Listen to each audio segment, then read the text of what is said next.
ఇప్పుడైతే 40 డివిజన్లో మీరైతే సుపరిపాలన తొలడుగు కార్యక్రమానికి వచ్చారు. ఇక్కడైతే కొంత సంబంధించిన ప్రజలు కూడా ఇక్కడ ఉన్నారు. వారి సమస్యలు తెలుసుకునే ప్రయత్నం అయితే చేద్దాం. చాలా సంతోషం మేడం. ఇప్పుడు ఇంకా కొంచెం బాగా చేయాలి మేడం.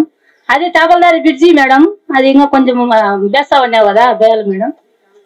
తప్పకుండా వేస్తామమ్మా. బుగ్గొంకను అందరు చూసినారా?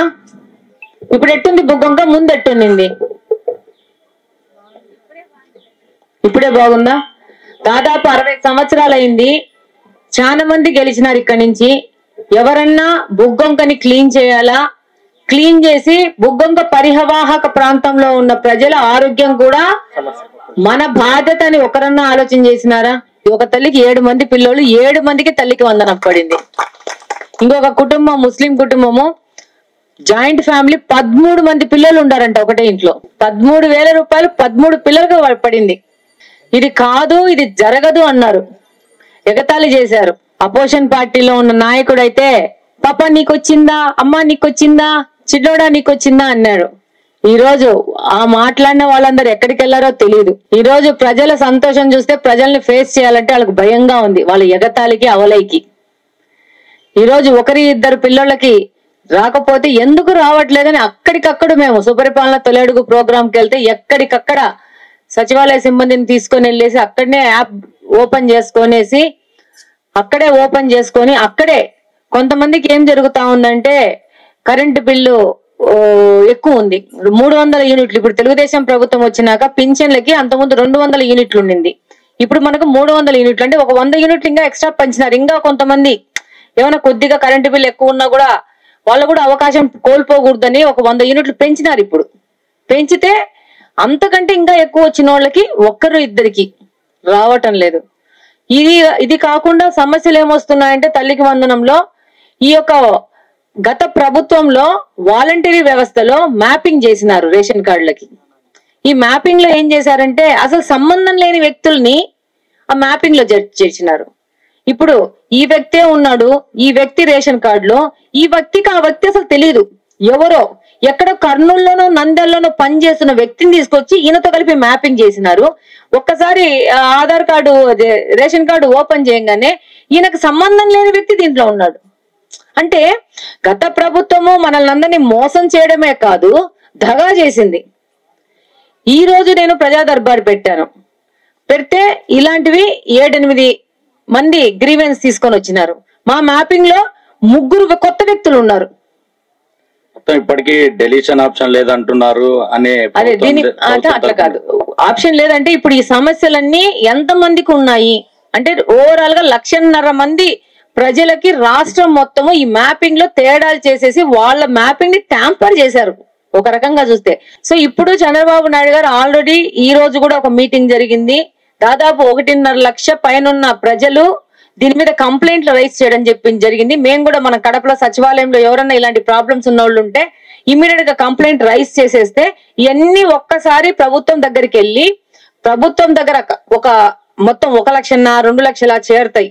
చేరినప్పుడు వాటిని ఏ విధంగా పరిష్కరించి మ్యాపింగ్ లోంచి వీళ్ళని డిలీట్ చేయాలంటే నిజంగానే ఈ యొక్క వ్యక్తి ఈ కుటుంబానికి సంబంధం లేదా అని కన్ఫర్మ్ చేసుకోవాలా. ఒక్కొక్కసారి ఏమైతుందంటే నిజంగా వాళ్ళ కుటుంబ సభ్యులైనా కానీ వీళ్ళు లేదని చెప్తారు. అట్లా జరగకుండా నిజంగా న్యాయం జరగాలన్న ఉద్దేశంతోనే ఇప్పుడు మళ్ళీ అటన్నిటిని కలెక్ట్ చేసుకొని అవన్నీ గ్రీవియన్సెస్ అన్ని తీసుకొని ఆ గ్రీవియన్సెస్ ని మనము ప్రభుత్వం పరిశీలించి ఒక 2-3 నెలల్లో మనకు మ్యాపింగ్ మీద కూడా ఒక సొల్యూషన్ తో ముందుకు వస్తారు. మాకు సచివాలయం కావాలి మేడం. అమ్మా ఇప్పుడు ఒక్క నిమిషం ఏంటంటే ఇప్పుడు ప్రభుత్వం తీసుకున్న నిర్ణయం ప్రకారము మనకు 101 సచివాలయాలు ఉన్నాయి. ఇప్పుడు 101 సచివాలయాలు తీసేసి 50 సచివాలయాలు కుదిస్తున్నారు. మా అబ్బాయి పూర్తిగా బెడ్ రెస్ట్ మేడం. మామూలు పెన్షన్ 6,000 వస్తుంది. అవునమ్మా, 15,000 ఇంకా రాలేదు మేడం. అసెంబ్లీ సెషన్స్ లో నేను ఈ విషయం ఎత్తి మాట్లాడాను. ఈ విషయం మీద మినిస్టర్ సత్యప్రసాద్ గారికి కూడా చెప్పాను. ఇలా అంటే 100% వికలాంగం ఉన్నోళ్ళు, సర్టిఫికెట్ ఉన్నోళ్ళకి ఈ యొక్క మన చంద్రబాబు నాయుడు గారు ఎంతో ఆలోచించుకొని దీని మీద ఫిజికల్లీ హ్యాండిక్యాప్డ్ ఉన్న వాళ్ళకి 10 నుంచి 15,000 వరకు నేను పింఛన్ ఇస్తానని చెప్పినారు అని అంటే అది చంద్రబాబు నాయుడు గొప్పతనం. మాకు మనసులో ఇంకా తలుస్తా ఉంది, మాకు ఇంకా అధికారం రాలేదు. బట్ నేను I felt very deep hearted గా నేను అనుకున్నాను ఈ విషయం మీద. ఈ రోజు కూడా ఈ గ్రీవియన్స్ వస్తా ఉంటే ఇప్పుడు నీకు ఈ గ్రీవియన్స్ వస్తే నేను ఎత్తిపెట్టుకుంటాను ఇప్పుడు దీన్ని. నేను దీన్ని అసెంబ్లీలో 2 సార్లు నేను దీని మీద ప్రశ్నించడం జరిగింది అధికారుల దృష్టికి, హెల్త్ డిపార్ట్మెంట్ మినిస్టర్ దగ్గరికి తీసుకుపోవడం జరిగింది. దాంతో కాకుండా మొన్న 2 వారాల క్రితం డిఆర్సీ మీటింగ్ జరిగింది. దాంట్లో కూడా నేను కలెక్టర్ గారి దృష్టికి, ఇన్ఛార్జ్ మంత్రి దృష్టికి కూడా తీసుకుపోవడం జరిగింది. ఇది అక్కడ పెండింగ్ ఉన్నాయని మళ్ళీ సేమ్ ఆన్సర్ వచ్చింది. డెఫినెట్ గా ఇది అవుతాదమ్మా. ఇది కాకపోతే మేమే పర్సనల్ గా పోయి మేమే చంద్రబాబు నాయుడు గారితో ఇవి చెయ్యాలని చెప్తాను. నాకు ఒకటి, నేను పొలిటీషియన్ కాకుండా మాట్లాడుతున్నాను. ఎవరు దీని గురించి ఇన్ని రోజులు ఆలోచించలేదు, ఇంత 100% వికలాంగం ఉన్న వాళ్ళ గురించి ఆలోచించలేదు అంటే వీళ్ళకి ఓటు ఉండదు కాబట్టి. ప్రధానమైన సమస్య అదే అవుతుంది. ఇది వీళ్ళకి ఓటు ఉండదు కాబట్టి వీళ్ళ గురించి వీళ్ళకేమి చెప్పాల్సిన అవసరం లేదు, పథకాలు ప్రకటించాల్సిన అవసరం లేదు. కానీ మా నాయకుడు నారా చంద్రబాబు నాయుడు గారు దానికి మించిన నాయకుడు కాబట్టి ఈ రోజు ఈ యొక్క పిల్లలు మన ఆంధ్ర రాష్ట్రంలో పుట్టారంటే వీళ్ళ బాధ్యత ఆంధ్రప్రదేశ్ ప్రభుత్వానిదని ఆలోచించుకొని ఎలక్షన్స్ ముందే ఇలాంటి పిల్లోళ్ళకి 10 నుంచి 15,000 పింఛన్ రావాలని చెప్పి నిర్ణయించుకున్నారంటే అది తెలుగుదేశం పార్టీ నారా చంద్రబాబు నాయుడు గారి ఆలోచన. అంటే అక్కడ సాగులోని గుంటాను ఒకటి ఉంది. ఈ డ్రైనేజ్ వాటర్ అంతా భూమిలోకి ఇంకిపోయేసి మాకు బోర్లేకి పోతాయని చెప్పేసి మేము అప్పట్లోనే పోరాడాం. దానికోసము పోరాడిన తర్వాత ఒక 1 రోజులు ఆఫ్ చేశారు. దానికి కారణం ఎవరంటే పాకా సురేష్ గారు. ఫస్ట్ దానికి మెయిన్ పాయింట్ ఆయనే.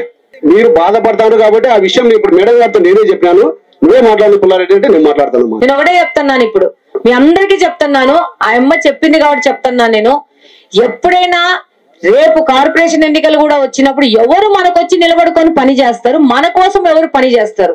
కాబట్టి మహిళలందరూ చాలా హుషారుగా ఉండాలా, పని చేసే వాళ్ళని గుర్తించుకోవాలా, మీకోసం ఓటేసుకోవాలా. ఆయనకు 5 ఏళ్ళు అవకాశం ఇవ్వడం వల్ల పిల్లోళ్ళకి 5 సంవత్సరాలు డిఎస్సి ఎగ్జామ్స్ జరుపుకోకుండా కొన్ని లక్షల మంది పిల్లల జీవితాలు నాశనం చేసినాడు.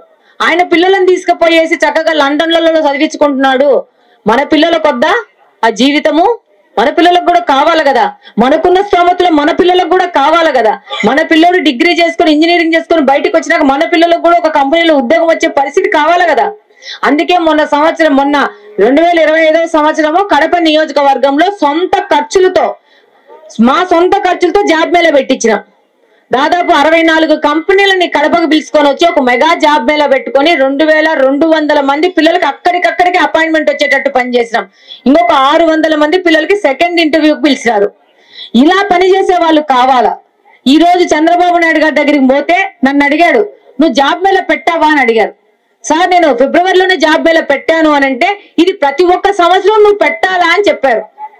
ప్రతి ఒక్క సంవత్సరం ఫిబ్రవరి మాసంలో మెగా జాబ్ మేళా పెట్టాం. అది మా కరికులంలో రాసేసుకున్నాం. మాజీ ఎమ్మెల్యే ఉండే ఏరియా, అక్కడ ఉన్న ఒక పిల్లోడికి 27,000 జీతంతో ఫస్ట్ ఇంటర్వ్యూలోనే సెలెక్ట్ అయిపోయాడు. అక్కడే ఆ పిల్లోడికి కాల్ లెటర్ ఇచ్చేశారు, చేరిపోమని చెప్పి అపాయింట్మెంట్ లెటర్. ఆ పిల్లోడికి ఒకటే చెప్పాడు, ఇదే చదువుకున్న వాళ్ళకి చదువు రాని వాళ్ళకు ఉన్న డిఫరెన్స్, చదువుకున్న వాళ్ళు వచ్చి గెలిచి వస్తే ప్రజాసేవకి వాళ్ళు 6 నెలలు తిరక్కముండనే మెగా జాబ్ మేళ పెట్టేసి మా లాంటి వాళ్ళకు ఉద్యోగాలు ఇప్పించారు. ఇదే గత ప్రభుత్వంలో ఉన్న ఎమ్మెల్యే దగ్గరికి పోతే తెరకు క్యా చాహియే భాయ్ నౌకరీ, మెకానిక్ షాప్ మే కామ్ కరో, సైకిల్ షాప్ మే కామ్ కరో, తెరకు క్యా జరూరత్ హై అంటాడు అని చెప్పినాడు. ఇక్కడ మెయిన్ సమస్యలు ఏంటంటే ఇక్కడ మొత్తం మీద కాలువలు సరిలేవు మేడం, రోడ్లు లేవు మేడం. మెయిన్ సమస్య డ్రైనేజ్ సమస్య మేడం. ఇప్పుడు మేము కూడా ఏర్పడి మాకు లైన్ ఏర్పడి మాకు రోడ్లు లేవు, కాలువలు లేవు మేడం.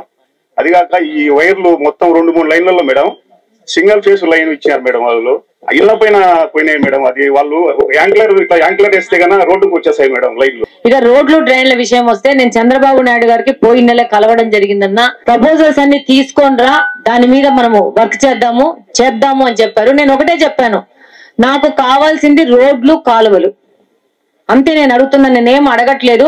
మొన్న మహానాడుకు వచ్చినప్పుడు కూడా మాకు నీళ్లు లేవు అనేది మళ్ళా రాష్ట్రం మొత్తం వినే విధంగా చెప్తే 1,000 కోట్ల రూపాయలు మనకి శాంక్షన్ చేసినారు ఓన్లీ నీళ్ల కోసం. ఇప్పుడు దీని మీద సార్ ప్రపోజల్స్ తీసుకొని రమ్మన్నారు. దానికి నా సొంత డబ్బు ఖర్చు పెట్టేసి కన్సల్టెంట్స్ పిలిపించి హైదరాబాద్ నుంచి కన్సల్టెంట్స్ తో మొత్తం మనం ఇప్పుడు నేను చెప్పిన డివిజన్లో అంతా సర్వే చేయమన్నాను. సో సర్వే చేస్తే ఒక్కసారి సర్వే చేసేసి మొత్తము అన్ని రోడ్ల ప్రపోజల్స్ తీసుకొని పోయి సార్ని దశల వారీగా కనీసము మనకు కొంచెం డబ్బులు శాంక్షన్ చేస్తే ఒక్కొక్క ఏరియాని ఒక యూనిట్ గా తీసుకొని డెవలప్ చేసుకుంటా వద్దామన్న ఆలోచనతో పనిచేస్తున్నాం అన్న. మా సందుకు అసలు 4 లేవు మేడం, కరెంట్ అనేది లేదు మేడం. ఆగస్టు గురువారం వస్తుంది కదా, ఫస్ట్ గురువారము ఇంటికి రండి, చక్కగా మీ డోర్ నెంబర్లు అన్ని రాసుకొని ప్రపోజల్స్ రాసుకొని ఇంటికి రండి. అక్కడ ఎలక్ట్రిసిటీ డిపార్ట్మెంట్ సంబంధించిన ఇంజనీర్ కూడా కూర్చోబెట్టుకుంటాను. అప్పటికప్పుడే మీ ప్రపోజల్స్ మీద సైన్ చేసేసి ముందుకు పంపిస్తాను. జూన్ 15వ తేదీ నుంచి ఎవరు CMRF కి వచ్చినా కూడా వాళ్ళ అప్లికేషన్స్ తీస్తున్నాము, ప్రాసెస్ చేస్తున్నాం. దాదాపు ఈ రోజు కూడా దాదాపు 25 మందికి ఈ రోజు సీఎం రిలీఫ్ ఫండ్ ఇచ్చినాము. గత ప్రభుత్వంలో వాళ్ళు ఏది చేయలేదమ్మా, ఇప్పుడు ఆ టైం కూడా అయిపోయిందమ్మా. ఇప్పుడు ఓన్లీ 6 నెలల వరకే సీఎం రిలీఫ్ ఫండ్ వ్యాలిడ్ ఉంటది. మీకు ఆపరేషన్ అయినాక 6 నెలల లోపలే నా దగ్గరికి రావాల్సి ఉంటది. 6 నెలలు దాటిందంటే ఆడ ప్రభుత్వం తీసుకోదమ్మా పేపర్లు. ఇక్కడ మహిళా ప్రాంగణం ఉంది కదా, దాని పక్కన రోడ్ వేశారు మనకి. అది లేక చాలా మంది ఎంత సఫర్ అయ్యారంటే చాలా సఫర్ అయ్యారు. ఇప్పుడు అది వేశారు, ఓకే సాటిస్ఫైడ్. బట్ ఆ రోడ్ అనేది అందరు అనుకుంటున్నారు డబుల్ రోడ్ ఉండాలి, యాక్చువల్లీ సింగిల్ వేశారు అని అనుకుంటున్నారు. అది లేకుండా కూడా చాలా ఇబ్బంది పడ్డాం. సో దానికోసం మీకు మనస్ఫూర్తిగా కృతజ్ఞతలు. Thank you very much. అంటే ఇక్కడ మనం ఉన్న పీపుల్స్ చెప్తున్నా, యాక్చువల్లీ అది లేకుండా మేము చాలా సఫర్ అయ్యాం. ఇప్పుడు మనకు అదేనో ఉంది కదా, దాంతో సాటిస్ఫై అవ్వాలని చెప్తున్నాను. గుర్తించాలా, ప్రజలు గుర్తించాలా. Thank you so much.